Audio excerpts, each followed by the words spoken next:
Durant notre vie, nous sommes tous confrontés à des risques naturels et technologiques.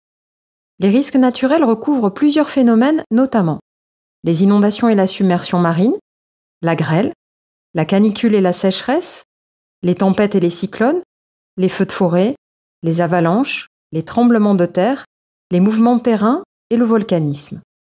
Les risques technologiques sont quant à eux liés au transport de matières dangereuses et aux activités humaines, comme les industries et les installations nucléaires, les mines et les barrages.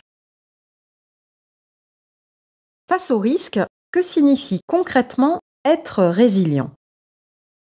C'est anticiper et se préparer activement, s'adapter et se protéger pour faire face, et être capable de retrouver rapidement des conditions de vie acceptables.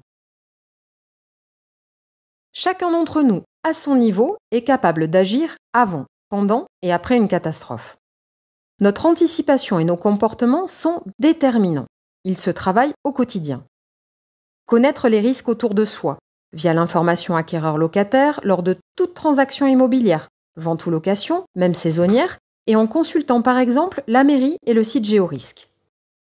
Auto-évaluer sa vulnérabilité, organisation et préparation du foyer, sensibilité de ses trajets du quotidien et de ses biens, comme la maison, la voiture.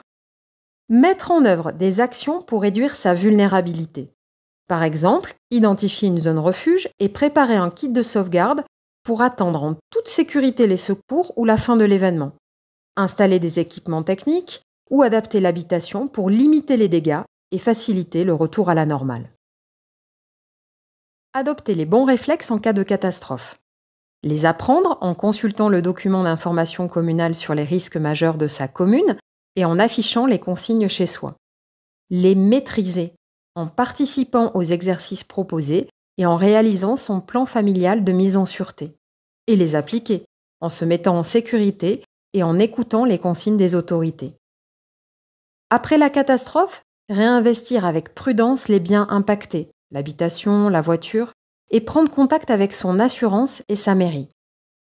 Être mobilisé et impliqué pour soi et les autres, par exemple dans l'association de son quartier ou dans la réserve communale de sécurité civile. Bref, à notre échelle, chacun d'entre nous est acteur de sa sécurité et contribue à sa résilience et celle de notre société.